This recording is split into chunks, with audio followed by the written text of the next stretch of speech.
ஆடி வெள்ளி என்பது மிக மிகச் சிறப்பை பெறுகிறது. பெண்களுக்கு மிக உகந்த மாதம். சக்தி வழிபாட்டிலே ஆடி வெள்ளி, ஆடி செவ்வாய், ஆடி ஞாயிறு என்று எல்லா நாளும் சிறப்பு வாய்ந்தது.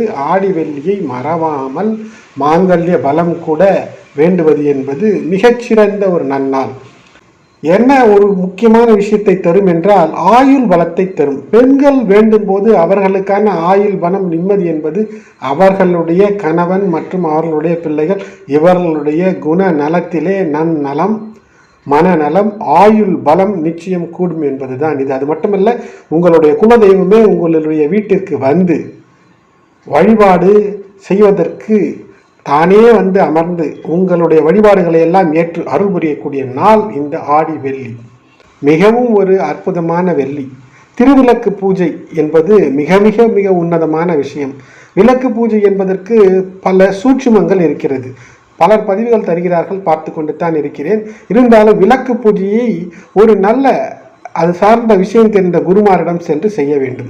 நான் மிக சுருங்க உங்களுக்கு சொல்கிறேன் விளக்கு பூஜை என்றால் என்ன என்பதனை இந்த பதிவிலே தருகிறேன். தொடர்ந்து பாருங்கள், ஸ்கிப் செய்யாமல் பாருங்கள். நெருப்பு, தீ இவையெல்லாம் என்னவென்றால் மிக மிக முக்கியமான ஆற்றல் பெற்றவை. ஆற்றலுக்கு உதாரணமாய் நம் கண்ணில் தெரியக்கூடிய ஆற்றல் தீ மட்டும்தான், தொட்டால் சுடும். ஆனால் தொடாமல் அதனை லாவகமாக பயன்படுத்தும் போது நம் உயிருக்கு, நம் எனர்ஜி, நம் ஆற்றலுக்கு அதுவே உணவு படைப்பதற்கும் சமைப்பதற்கும் ஏற்றதாய் அமைவதும் அந்த தீ தான். அப்படிப்பட்ட ஆற்றல் ஒரு ஒளியாக அமைத்து அதற்குள்ளே இறைவனை வரவழைப்பது என்பது மிக ஒரு சூட்சும பலன்களை எல்லாம் தந்துவிடும்.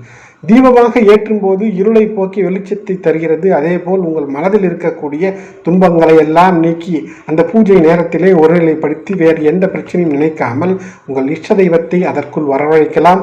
ஆகையினால் தான் எல்லா மதங்களிலும் இந்த விளக்கு என்பது முக்கியமான ஒரு பூஜையிலே ஒரு அம்சமாக இருக்கிறது. கிறிஸ்தவர்கள் கூட மெழுகுவர்த்தி ஏற்றுகிறார்கள். ஏற்றுவதற்கு எதுவாக இருந்தால் என்ன, அதில் ஒளி பிழம்பு தீப வடிவிலே வந்து நம்முடைய மனதை ஒருநிலைப்படுத்தி அந்த ஒருநிலைப்படுத்துவதன் மூலமாக தெய்வம் நமக்குள் நிறைந்து விளக்கின் உள் வருவதுதான் திருவிளக்கு பூஜை. இப்பூஜை பெண்களால் மட்டுமே செய்யப்படுகிறது. ஆண்களும் செய்யலாம், குழந்தைகளும் செய்யலாம். அதில் எந்த தவறும் இல்லை. வீட்டிலோ அல்லது கோயில்களிலோ சென்று செய்யலாம். கோயிலில் கும்பலாக பலர் கூடி செய்வதன் மூலமாக அதில் மகிமை கூடும். எல்லோரும் நல்ல விஷயத்தையே வேண்ட வேண்டும். அதுதான் இதில் முக்கியமான ஒரு அம்சமாக இருக்கிறது. அது மட்டுமல்ல, வீட்டில் செல்வ நிலை உயர, பணம் அதனுடைய பலம் உயர, பணம் கட்டுக்கட்டாய் வீட்டிற்குள் சேர, பிரச்சனைகள் நீங்க, அனைத்து தெய்வங்களுக்கும் உரியதான பூஜை இந்த திருவிளக்கு பூஜை. அதற்கான மந்திரங்கள் எல்லாம் இருக்கிறது. ஆடி மாதத்தில் விளக்கு பூஜை குறிப்பாக ஆயுள் பலத்தை கூட்டும் என்று சொன்னேன். வீட்டில் உள்ள அனைவரும் ஆரோக்கியம் பெருகும், நோய் நொடி எல்லாம் பறந்தோடும். இந்த விளக்கு பூஜை என்பது மிக முக்கியமான ஒன்று. இந்த விளக்கு பூஜையிலே அதில் இடக்கூடிய எண்ணெய்கள் மிகுந்த பலன்களை தரும். நெய் தீபம் ஏற்றுவது சிறந்தது. இருந்தாலும் சில மூலிகை எண்ணெய்கள் எல்லாம் இருக்கிறது. அவற்றை பற்றி பின்வரும் பதிவுகளில் பார்ப்போம். இவற்றையெல்லாம் தெரிந்து கொள்ள நீங்கள் தொடர்ந்து சப்ஸ்கிரைப் செய்து பெல் பட்டன் அழைத்து ஆதரவு தரும்படி கேட்டுக்கொள்கிறேன். அதன் மூலமாக நான் பதிவிடும் பதிவுகள் உங்களை தொடர்ந்து வந்து சேரும். திருவிளக்கு பூஜை செய்வது என்பது மிக மிக சிறப்பாக அமையும். இது தட்சிணாயனத்தில் வரக்கூடிய முதல் ஆடி வெள்ளியாகும். தட்சிணாயனம் என்பது ஒரு புண்ணிய காலம்.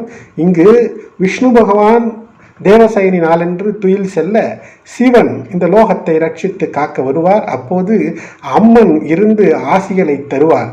இது மிக முக்கியமான ஒரு நாளாக அமைகிறது. இந்த வெள்ளி தாய் தந்தையரை வணங்குவது, குருவை வணங்குவது இந்த நாளிலே மிக முக்கியம். இந்த பதிவினை நீங்கள் கேட்டு நலம் பெறுவது போல மற்றவர்களுக்கும் இந்த பதிவினை பகிர்ந்து ஷேர் செய்து பலன் பெறுவது மிக நல்ல ஒரு விஷயமாக அமையும். இதுவரை சப்ஸ்கிரைப் செய்யாமல் இருந்தீர்களே என்றால் சப்ஸ்கிரைப் செய்து பெல் பட்டன் அழுத்தி தொடர்ந்து ஆதரவு தரும்படி கேட்டுக்கொள்கிறேன். மேலும் நான் அஷ்டலட்சுமி கோலம் இட்டு எவ்வாறு பூஜை செய்வது என்பதை மிக சுருங்க சொல்கிறேன். முடிந்தால் ஒரு பதிவாக நான் தருகிறேன். சுருக்கமாக சொல்ல வேண்டுமென்றால், இந்த திருவிளக்கு பூஜை என்பது ஒரு விளக்கை வைத்து அதிலே பூ படையல் எல்லாம் இட்டு அலங்காரம் செய்து மஞ்சள் குங்குமம் இட்டு சாதாரணமாக செய்வது ஒரு பூஜை.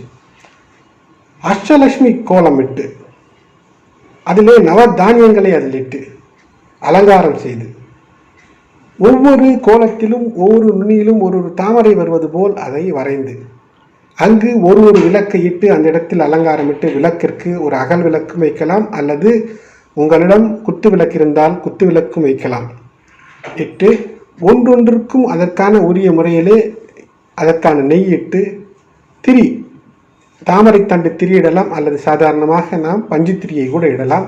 இட்டு ஒவ்வொரு விளக்கிற்கும் ஒவ்வொரு லக்ஷ்மியின் பெயரை சொல்லி ஆரத்தி காட்டி நிவேதனத்தை எல்லாம் காட்டி இது மாலை வேளையிலே செய்ய வேண்டும். அனைத்து விளக்கிற்கும் பூ வைத்து ஒவ்வொரு விளக்கிற்கும் மஞ்சள் குங்குமம் எல்லாம் வைத்து அலங்காரம் செய்ய வேண்டும். பூக்களை, நறுமண பூக்களை அங்கு வைக்க வேண்டும். அதோடு மட்டுமல்லாமல் வாசனை பொருட்கள் என்று சொல்ல வேண்டுமென்றால் நீங்கள் அங்கே சந்தனம், ஜவ்வாது இவற்றையெல்லாம் சற்று சிறிதளவே வைத்தாலும் கூட அங்கு நறுமணம் கவனக்கூடிய அமைப்பில் இருக்கும்.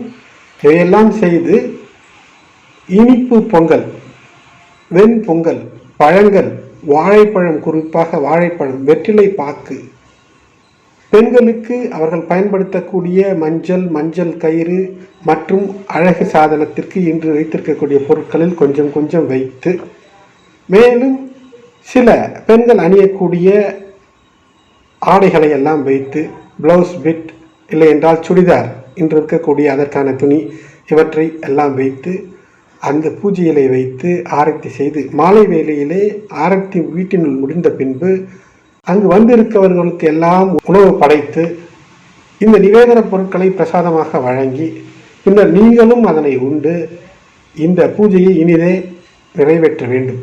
இதன் மூலமாக ஆரம்பத்திலேயே எந்த பூஜையானாலும் விநாயகரை நினைத்து கொள்ள வேண்டும். விநாயகர் பெயரை சொல்லி ஆரம்பிக்க வேண்டும். அடுத்தது, இந்த பூஜையிலே உங்களுடைய குல தெய்வம் நிச்சயமாக அங்கு வரும். குல தெய்வத்தையும் வணங்க வேண்டும். மேலும் இந்த ஆடி வெள்ளிக்கு மிக முக்கியமான இந்த அம்மன், அந்த அம்மனின் வடிவங்களான இந்த அஷ்டலட்சுமி கோலமிட்டு அஷ்டலட்சுமி விளக்கு திருவிளக்கிட்டு இதை பற்றி சுருக்கமாக சொல்லி இருக்கிறேன். நேரம் கிடைக்கும் நிச்சயம் தொடர்ந்து சப்ஸ்கிரைப் செய்து இதிலே தொடர்ந்து நீங்கள் பயணிக்கும் போது அந்த திருவிளக்கு பூஜையை ஒரு பதிவாகவே, ஒரு வீடியோ பதிவாகவே அமைத்து தர வேண்டும். திருவிளக்கு பூஜையை அவ்வளவு எளிதாக செய்யக்கூடிய பூஜை தான். ஆனால் நேரம் அமைவது என்பது சாதாரணமாக அமைவதில்லை.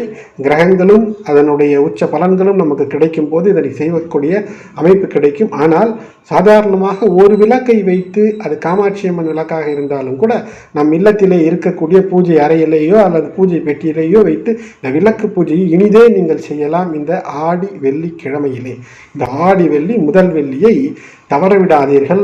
இது ஆனந்த வாழ்வழிக்கும், பயமெல்லாம் போக்கும் அம்மன் வழிபாடு, மிக மிக முக்கியமான வழிபாடு. உங்களுக்கான அருள்களை நிச்சயம் தருவார். அம்மன் என்பவள் எப்போதுமே ஓடோடி வந்து அருளக்கூடியவள். ஆக அம்மனின் அருள் பெறுவீர். நன்றி, வணக்கம். Please do support by like, share and commenting. Subscribe and press the bell button for future videos. Thanks for watching.